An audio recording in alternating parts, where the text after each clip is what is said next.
So I learned that the motto of Dad is to think is good, but to action is better. Yes. So my question is, what actions have people taken so far to protect the environment with the help of Dad? With the help of TERRE. I think let me go a little bit back and say why I said that why the action is better. Is because today we are in such a situation that we just can't keep on talking. We just can't keep on planning and thinking because the time has been wasted already. We should have taken this action 20 years back, maybe 25 years back. We should have started learning the lessons from the Industrial Revolution much earlier. We took a long time to do that. So we have lost the time and there is an urgency. So you can't keep on having workshops and seminars and conferences. And it is important to go on a field and do it. I can give you examples of how it happened in China as well. But let's go back to your main question now, that what TERRE has done to do that action. See, number one is we have in the villages in India started an initiative called as a water conservation. You know, earlier we used to get water from the well, from the rivers. Yes. Now the rivers come to your house through the pipeline. Wow. So you get a tap water. So you ask a young man in India or young child or young student, where do you get a water for Beijing? Oh. And it will be very difficult to say to him where the water comes from Beijing. Yeah, not just for the kid. Yes, For everyone. right. So the best answer that they can give, oh, water for Beijing? It comes from the tap. The tap does not give you water. Water is given by the nature. Yes. There is no factory for water. Nobody produces water. The water is from the nature. So it's important that every school in Beijing knows where the water comes from. Same for India. So what we have done is we started telling students that look, water comes from the river. So find out which is the nearest river for you. The water comes from the wells. So find out where are the wells. And when they went out to find the wells, they were all filled with mud. Because the tap water came, so people neglected rivers. They neglected wells. So you go to the river around in India, near the township and the cities, they're full of garbage. And the wells are full of mud. Earlier, when I was young, because I come from the village, I used to see clean rivers, clean wells. We used to swim in the wells. Now we started a program of regenerating those wells. Take out the mud, desil them so that you get a clear water.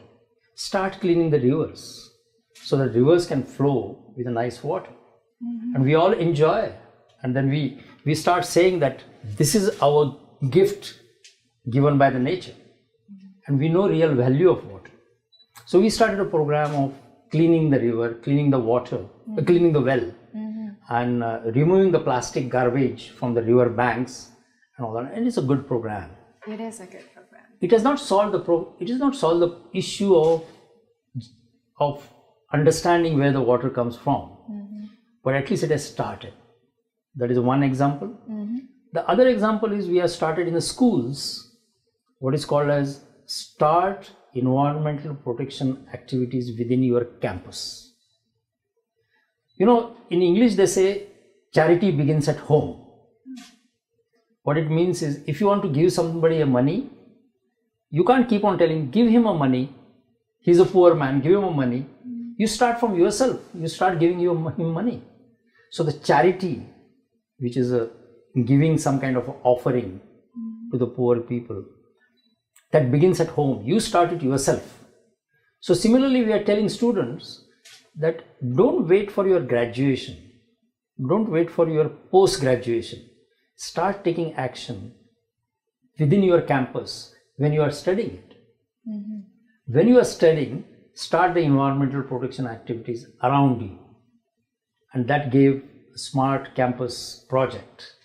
And that is going on well. And we are linking it to the SDGs. And like there are private education institutes like yours, we have started not the education institute, but we have started a competitive examination on environment. It is called as a Green Olympics. Oh. It is also called as a Green Olympiad. Okay. So this is a nationwide test on environment. So first there is a qualification that not everybody can go to the final stage. So you first qualify by answering the simple questions. And once you qualify, then there are tough questions. And the tough questions have to be answered within certain time on a computer. And it's a foolproof test. And huge prizes and awards are given to the first 3 students. And this is supported by the government of India.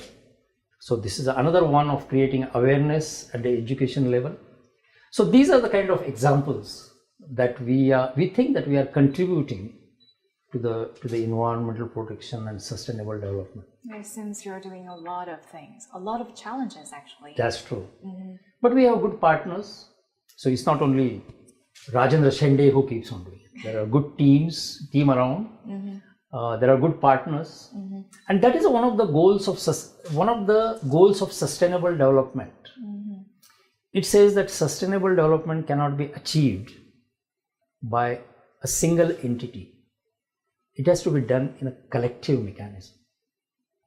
And I think no other country knows better about a partnership than China.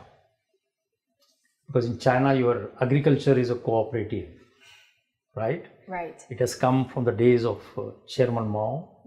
So you know the collectivism, you know the strength of collectiveness. So there's a lot to learn for me also from what China's practices are. Yeah, we're friends. We can learn from each other, Sure. each other's culture. Right. Thank you for the answer.